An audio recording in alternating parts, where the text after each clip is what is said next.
ongoing probe. The terror threat in the UK has been raised to its highest level, critical, for the first time in a decade following the attack in Manchester. The country's Prime Minister has warned another strike could be imminent.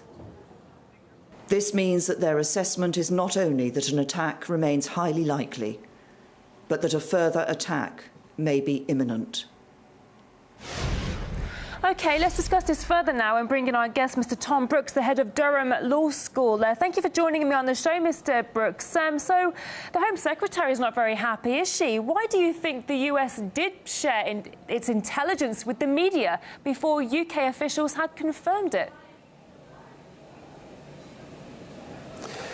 It's a real wonder why they did this. You would have thought that there would have been, they would have waited for a green light for fear that doing this might compromise a very sensitive and very important investigation. I think it was wrong that information was shared and communicated like this. And I think the Home Secretary, I've disagreed with many of her past decisions, but I think she's right to be very concerned about this and that it ought not happen again.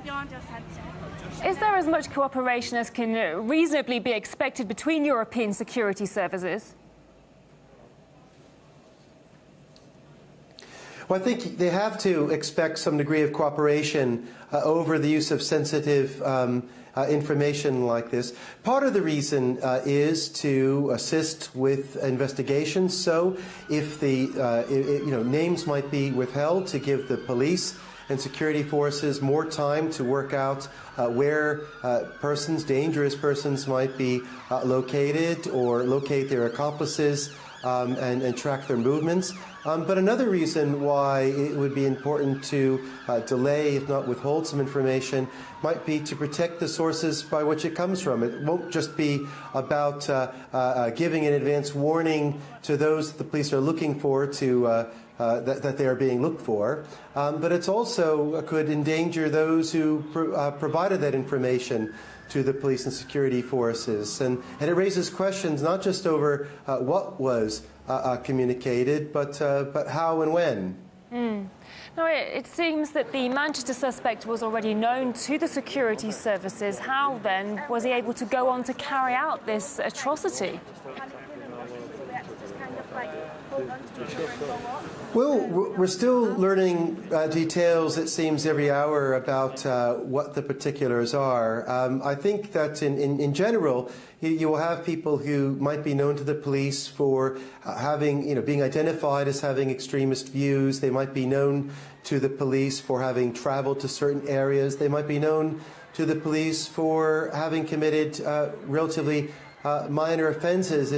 It's difficult to know with absolute precision that someone won't go on to commit something like this. It's a very difficult task that the police have had. I think that the big cuts in police numbers and frontline policing in Britain over the last few years probably hasn't made things easier, even if it couldn't rule anything out altogether. It's a very difficult task the police have. I think we need to know what he was known to the police for, when this happened, and what was being done about it. But it's difficult to track everybody, especially when there are finite resources. And hopefully this will give some cause for an increase in resources to police to help them do this important job. The police are now saying that this attacker is almost certainly linked to a terror cell. How wide do you think this terror cell might be operating?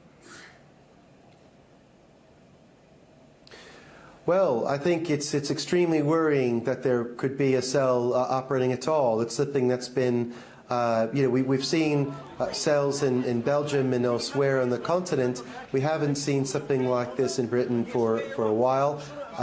It's with the biggest terrorist attack in the north of England, and it will be very concerning. Not just that it exists, that there are other people involved, but the questions now will be about how many are involved, what kind of network this is. Was it a sleeper cell? Was it, or was there something else motivating it? And who are their associates? These things don't tend to happen in isolation, independently from others. So where was how was this coordinated, and where did he get these explosive materials, and how was this put together? There's a lot of questions raised about what seems to be almost definitely not a lone operation. If there is one cell, it raises questions about what others there might be, and I think it's right that the security level is raised, and it will be very worrying for many people, and certainly until we know more.